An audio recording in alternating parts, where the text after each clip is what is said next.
My part is essential to God's plan for salvation.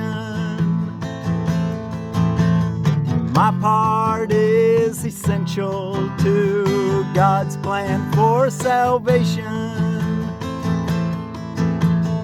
God's will for me is perfect happiness. My joy must be complete to let His plan be understood. Be understood by those to whom He sends me. They will see their function in my shining face and hear God calling to them in my happy laugh. I am indeed essential to God's plan for salvation. My part is essential to God's plan for salvation. God wills for me perfect happiness.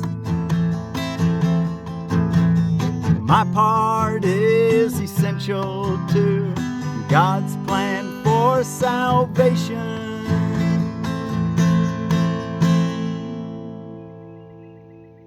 My part is essential to God's plan for salvation. Well, let's see what that's all about as we read Lesson 100 in A Course in Miracles. I'm Forgiveness Willie, teaching forgiveness from the Ozarks out of A Course in Miracles. The Foundation for Inner Peace version is what we'll be reading from today. And this is for Friday, April the 10th of 2026. Lesson 100. My part is essential to God's plan for salvation. Just as God's Son completes His Father, so your part in it completes your Father's plan. Salvation must reverse the mad belief in separate thoughts and separate bodies, which lead separate lives and go their separate ways. One function shared by separate minds unites them in one purpose, for each one of them is equally essential to them all. God's will for you is perfect happiness. Why should you choose to go against His will? God's will for you is perfect happiness. Why should you choose to go against His will? The part that He has saved for you to take in working out His plan is given you that you might be restored to what He wills. This part is as essential to His plan as to your happiness. Your joy must be complete to let His plan be understood by those to whom He sends you. They will see their function in your shining face and hear God calling to them in your happy laugh. You are indeed essential to God's plan. Without your joy, His joy is incomplete. Without your smile, the world cannot be saved. While you are sad, the light that God Himself appointed as the means to save the world is dim and lusterless, for no one laughs, because all laughter can but echo yours. You are indeed essential to God's plan. Just as your light increases every light that shines in heaven, so your joy on earth calls to all minds to let their sorrows go and take their place beside you in God's plan. God's messengers are joyous, and their joy heals sorrow and despair. They are the proof that God wills perfect happiness for all who will accept their Father's gifts as theirs. We will not let ourselves be sad today, for if we do, we fail to take the part that is essential to God's plan, as well as to our vision. Sadness is the sign that you would play another part instead of what has been assigned to you by God. Thus do you fail to show the world how great the happiness He wills for you. Thus do you fail to show the world how great the happiness God wills for you, and so you do not recognize that it is yours. Today we will attempt to understand joy as our function here. If you are sad, your part is unfulfilled, and all the world is thus deprived of joy along with you. God asks you to be happy, so the world can see how much He loves His Son, and wills no sorrow rises to abate His joy, no fear besets Him to disturb His peace. You are God's messenger today. You bring His happiness to all you look upon, His peace to everyone who looks on you and sees His message in your happy face. We will prepare ourselves for this today in our 5-minute practice periods by feeling happiness arise in us according to our Father's will and ours. So in those 5-minute practice periods that we're to take every hour today, get in touch with the happiness that arises in you. Begin the exercises with the thought today's idea contains. My part is essential to God's plan for salvation, and your part is to be happy. Then realize your part is to be happy. Only this is asked of you or anyone who wants to take his place among God's messengers. Think what this means. You have indeed been wrong in your belief that sacrifice is asked. Isn't that nice that we've been wrong to believe that God required sacrifice in order to fulfill His will? God requires you to be happy. You have indeed been wrong in your belief that sacrifice is asked. You but receive according to God's plan and never lose or sacrifice or die. Now let us try to find that joy that proves to us and all the world God's will for us. It is your function that you find it here and that you find it now. For this you came, to find happiness, is why we came to the earth. Let this one be the day that you succeed. Look deep within you, undismayed by all the little thoughts and foolish goals you pass as you ascend to meet the Christ in you. He will be there, and you can reach Him now. What could you rather look upon in place of Him who waits that you may look on Him? What little thoughts has power to hold you back? What foolish goal can keep you from success when He who calls to you is God Himself? He will be there. You are essential to His plan. You are His messenger today, and you must find what He would have you give. And what He wants you to give? Happiness. So you've got to find it first to be the giver of what you receive. And you must find what He would have you give. Do not forget the idea for today between your hourly practice periods. It is yourself who calls to you today, and it is Him you answer. Every time you tell yourself you are essential to God's plan for the salvation of the world. Okay, let's go take a look at our text reading now. And we're ready for, in our chapter 11, God or the Ego, Roman numeral 7, the condition of reality. Before we read that, if you're reading through the original edition, read chapter 11, Roman numeral 4 today. If you're reading through the New Testament with me, read Acts chapter 12. If you're reading through Iyengar Yoga, read page 120 to 121, the headstand. And out of A Course of Love, we're in Book 2, Chapter 3, from paragraph 15 to the end of the chapter, 26 paragraphs. Okay, the condition of reality. The world as you perceive it cannot have been created by the Father, for the world is not as you see it. God created only the eternal, and everything you see is perishable. Therefore, there must be another world that you do not see. The Bible speaks of a new heaven and a new earth, yet this cannot be literally true, for the eternal are not recreated. And you can find that in the Bible in Isaiah 65:17, 2 Peter 3:13, and Revelations 21:1. To perceive anew is merely to perceive again, implying that before, or in the interval between, you were not perceiving at all. What then is the world that awaits your perception when you see it? Paragraph 2. Every loving thought that the Son of God ever had is eternal. Every loving thought the Son of God ever had is eternal. The loving thoughts his mind perceives in this world are the world's only reality. They are still perceptions because he still believes he is separate. Yet they are eternal because they are loving. And being loving, they are like the Father and therefore cannot die. The real world can actually be perceived. All that is necessary is a willingness to perceive nothing else. Don't ever see the opposite of good. Just let only love fill your mind. The real world can actually be perceived. All that is necessary is a willingness to perceive nothing else. For if you perceive both good and evil, you are accepting both the false and the true, and making no distinctions between them. Paragraph 3.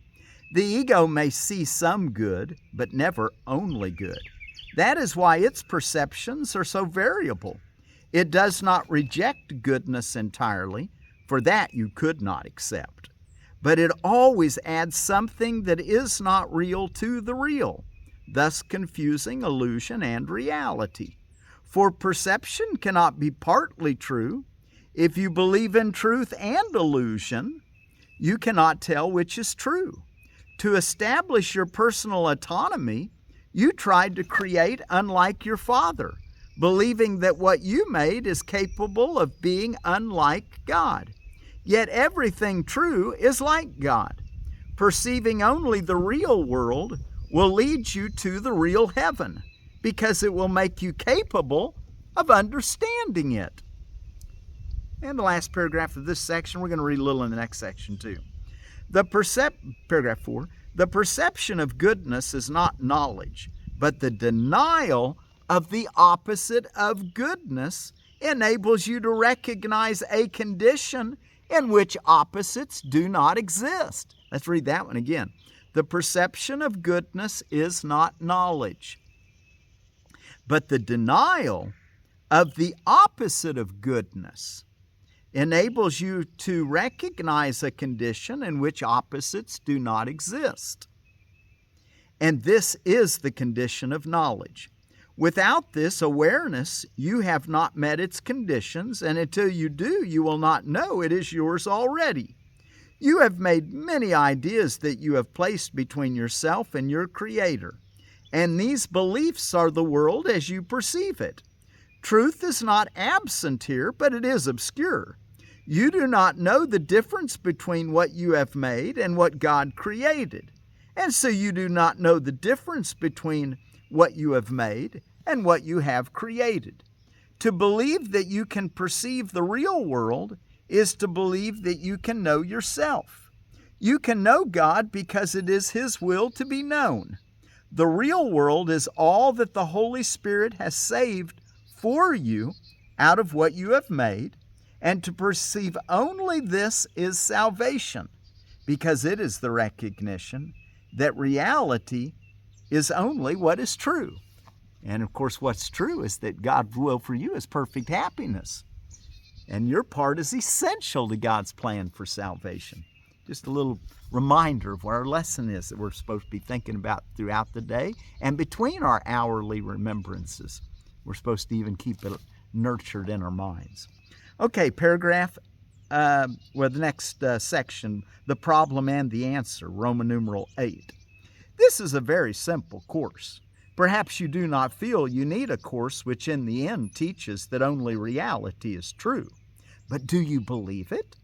When you perceive the real world, you will recognize that you did not believe it. Yet the swiftness with which your new and only real perception will be translated into knowledge will leave you but an instant to realize that this alone is true. And then everything you made will be forgotten, the good and the bad, the false and the true. For as heaven and earth become one, even the real world will vanish from your sight. The end of the world is not its destruction, but its translation into heaven. The reinterpretation of the world is the transfer of all perception to knowledge. Paragraph 2. The Bible tells you to become as little children, and you can find that Jesus said that recorded in Matthew chapter 18, verse 3, among other places. Little children recognize that they do not understand what they perceive, and so they ask what it means. Do not make the mistake of believing that you understand what you perceive, for its meaning is lost to you.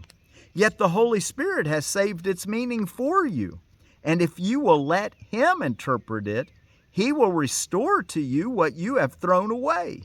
Yet while you think you know its meaning, you will see no need to ask it of Him. That's why our first lesson was, I don't know what anything means. Got to have an open mind in order to know what things mean. You've got to say, well, I don't know. And then you can be shown. That's what this is saying. Yet while you think you know its meaning, you will see no need to ask it of God. 3. You do not know the meaning of anything you perceive. Not one thought you hold is wholly true. The recognition of this is your firm beginning. Lesson 1 in A Course in Miracles. You are not misguided. You have accepted no guide at all. Instruction in perception is your great need, for you understand nothing. Recognize this, but do not accept it, for understanding is your inheritance. Perceptions are learned, and you are not without a teacher. Yet your willingness to learn of Him depends on your willingness to question everything you learned of yourself. For you who learned amiss should not be your own teacher. That makes sense, doesn't it? No one can withhold truth except from himself. Yet God will not refuse you the answer He gave. Ask then for what is yours, but which you did not make, and do not defend yourself against truth. You made the problem. God has answered. Ask yourself, therefore, but one simple question. Do you want the problem or do you want the answer? Do you want the problem or do you want the answer? One simple question. Decide for the answer and you will have it. For you will see it as it is, and it is yours already. Paragraph 5. You may complain that this course is not sufficiently specific for you to understand and use. Yet perhaps you have not done what it specifically advocates.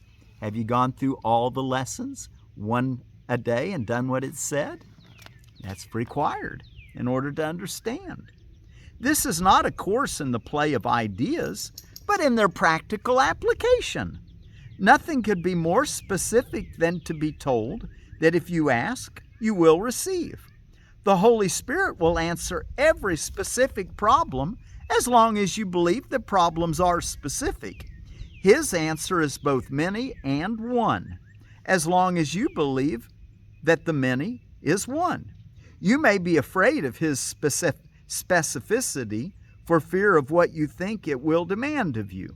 You may be afraid of His specificity for fear of what you think it will demand of you. Remember, no sacrifice is ever asked of you, though, only happiness. Yet only by asking will you learn that nothing of God demands anything of you. God gives. He does not take. When you refuse to ask, it is because you believe that asking is taking rather than sharing. Paragraph 6. The Holy Spirit will give you only what is yours, and will take nothing in return. For what is yours is everything, and you share it with God. That is its reality. Would the Holy Spirit, who wills only to restore, be capable of misinterpreting the question you must ask to learn His answer? You have heard the answer, but you have misunderstood the question. You believe that to ask for guidance of the Holy Spirit is to ask for deprivation. Hopefully we're learning to think differently than that with our lesson today. My part is essential to God's plan for salvation. God's will for me is perfect happiness. Paragraph 7. Little children of God, you do not understand your Father. You believe in a world that takes because you believe that you can get by taking. And by that perception, you have lost sight of the real world. You are afraid of the world as you see it, but the real world is still yours for the asking. Do not deny it to yourselves, for it can only free you. Nothing of God will enslave His Son, whom He created free, and whose freedom is protected by His being. Blessed are you who are willing to ask the truth of God. Blessed are you who are willing to ask the truth of God without fear, for only thus can you learn that His answer is the release from fear. Let's read one more paragraph and then we'll stop. Let's stop at paragraph 8. And about halfway through this section. Beautiful child of God, you are asking only for what I promised you. Do not believe I would deceive you. Oh no, do you believe I would deceive you? Beautiful child of God, you are asking only for what I promised you. Do you believe I would deceive you? The kingdom of heaven is within you. Believe that the truth is in me, for I know that it is in you. God's sons have nothing they do not share. Ask for truth of any son of God, and you've asked it of me, says Yeshua. Not one of us but has the answer in Him to give to anyone who asks it of Him. And of course, they're going to receive it on your happy face. Okay? So let's find that happiness today. That's your part, which is essential to God's plan for salvation. Okay, what's going on around the world today? In the Eastern Orthodox, it's the Good Friday. I don't know if they call it Good Friday, but it's the Lent contend. They call it the Great Lent. And it's also, and then out of holidays and observances, I found that it's the Day of Silence, which, you know, that's good to take lots of days where you contemplate your silence. That's actually an LGBTQ holiday, evidently. Day of Silence. ASPCA Day, American Society for the Prevention of Cruelty to Animals Day. Blue and Green Day, or Donate Life Day. Encourage Young Writers Day. Global Work from Home Day. Encourage young writers to work from home too, huh? Golfers Day. International Safety Pin Day. Salvation Army's Founders Day. Salvation Army Founders Day. Cinnamon Crescent Day. Farm Animals Day and Hug Your Dog Day. Sibling Day. Youth HIV AIDS Awareness Day. Poet in a Cupcake Day. And then out of the herb book, let's take a little more time to talk about time. It's the garden time is the one we're talking about. Timus vulgaris. And it says in the herb book by John Lust, it's number 452 in that book, a tincture, it's used as a tincture, an extract, or an infusion, and is commonly used in laryngitis, whooping cough, diarrhea, gastritis, and lack of appetite. For coughs and spasmodic complaints, make from the fresh plant. So some of these things, it's nice if you had it actually growing close by. And then out of edible landscaping, we've got the Invicta gooseberry. And it says of the Invicta gooseberry, and remember, your gooseberries can tolerate a 5.5 to a 7 pH. Their ideal pH is about a 6 to 6.5. Pretty much a good garden soil. Invicta gooseberry. Invicta is the best of the green fruit gooseberry varieties for fresh eating. A very sweet gooseberry, ripening late spring or early summer, resistant to mildew and frost, susceptible to leaf spot, so plant an area with good air drainage. In humid areas, can lose leaves in August, but grows well the following spring.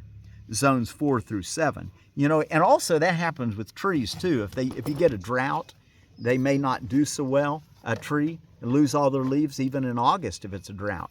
But it usually doesn't harm them. Usually they'll pop back in the spring. They're just dropping their leaves to conserve.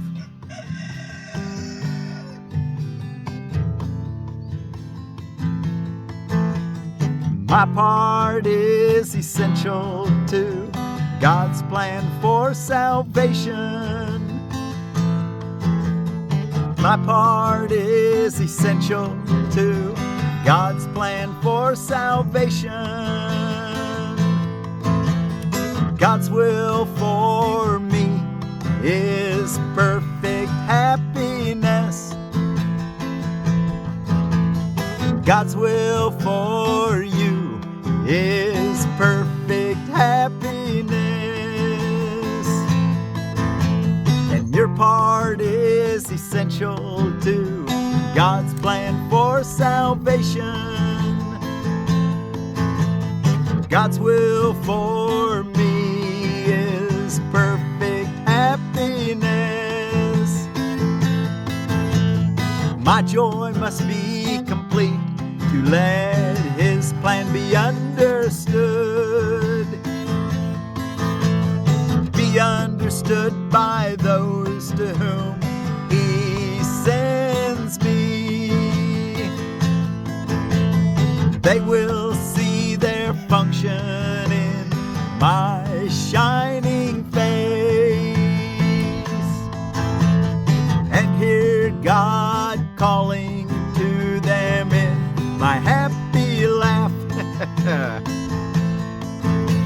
I am indeed essential to God's plan for salvation. I am indeed essential to God's plan for salvation. My part is essential to God's plan for salvation. My part is essential to God's plan for salvation.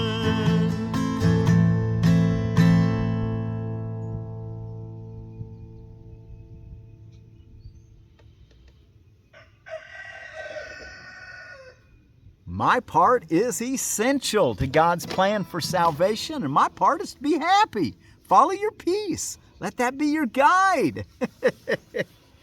Okay, it might seem occasionally that you are sacrificing. It's just because you're looking upside down and you're dismissing something that you don't need anymore. And our word for peace is from the Finnish, the land of 1,000 lakes there on the Baltic Sea, and it's Rauhaa. Rauhaa be with you. My part is essential to God's plan for salvation. Rauhaa.